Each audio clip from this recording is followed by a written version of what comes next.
ఓటమిలో ఎన్నడూ వాడిపోకుండా ఉండవలెను. గతమును మనము ఎంతగా పరీక్షించుచున్నాము? గతములోని తప్పిదములు మనలను అలసిపోవు వారముగా మరియు వెనుకకు జారిపోయే వారముగా చేయును. ఆ విధముగా మనము వెనుకకు జారిపోయినప్పుడు అపవాది తప్పనిసరిగా మన చెవుల వద్దకు వచ్చి, నీవు దేవునికి ఎంతమాత్రమూ ఉపయోగపడవు అని గుసగుసలాడును. అయితే మత్తయి సువార్త 21వ అధ్యాయము 23వ వచనంలో దేవుని వర్తమానము మన ప్రభువునకు కూడా ఒక గాడిద అవసరమై ఉన్నది. ఇది మనలను ఎల్లప్పుడూ ప్రోత్సాహపరిచే ఒక వనరు కదా. మెస్సియా యొక్క ప్రాముఖ్యమైన కార్యక్రమమునకు ఆయనను మోయుటకు మన ప్రభువునకు కూడా ఒక గాడిద అవసరమై ఉన్నది. మరియు మరొక సమయంలో పరసంబంధమైన వర్తమానము తెలియపరచుటకు కూడా ఉన్నది. సంఖ్యాకాండము 22వ అధ్యాయము 28వ వచనము గమనించండి. తప్పనిసరిగా మనమందరము విశ్వాసమును కలిగి ఉన్నాము. రోమీయులకు రాసిన పత్రిక 15వ అధ్యాయము 4వ వచనము ప్రకారము, ఏలయనగా ఓర్పు వలనను లేఖనముల వలనే ఆదరణ వలనను మనకు నిరీక్షణ కలుగుటకై పూర్వమందు వ్రాయబడినవన్నీయు మనకు బోధ కలుగు నిమిత్తము వ్రాయబడి ఉన్నవి. మనలను మనము ఒక బుద్ధిహీనమైన గాడిద వలె ఊహించుకుంటాము.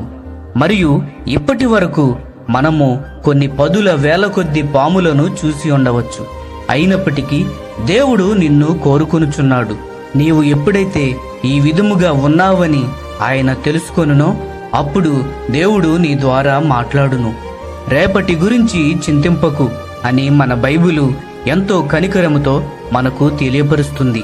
అంతేకాకుండా నీవు దిగజారిపోకూడదు, నీ గత జీవితము గురించి నీవు విసుగు చెందవద్దు అని ఎంతో జాగ్రత్తగా మనలను హెచ్చరిస్తుంది. మనము గతమును గురించి మరిచిపోయి దానికి ముగింపు పలుకుదాము.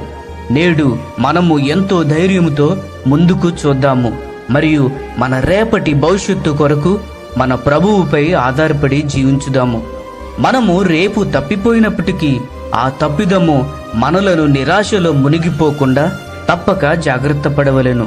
మనము చేయవలసినదల్లా ప్రభువు వద్దకు వెళ్ళి మన తప్పిదములను ఆయనకు తెలిపి మరియు ఆయన రక్తములో మరలా కడుక్కొనవలెను.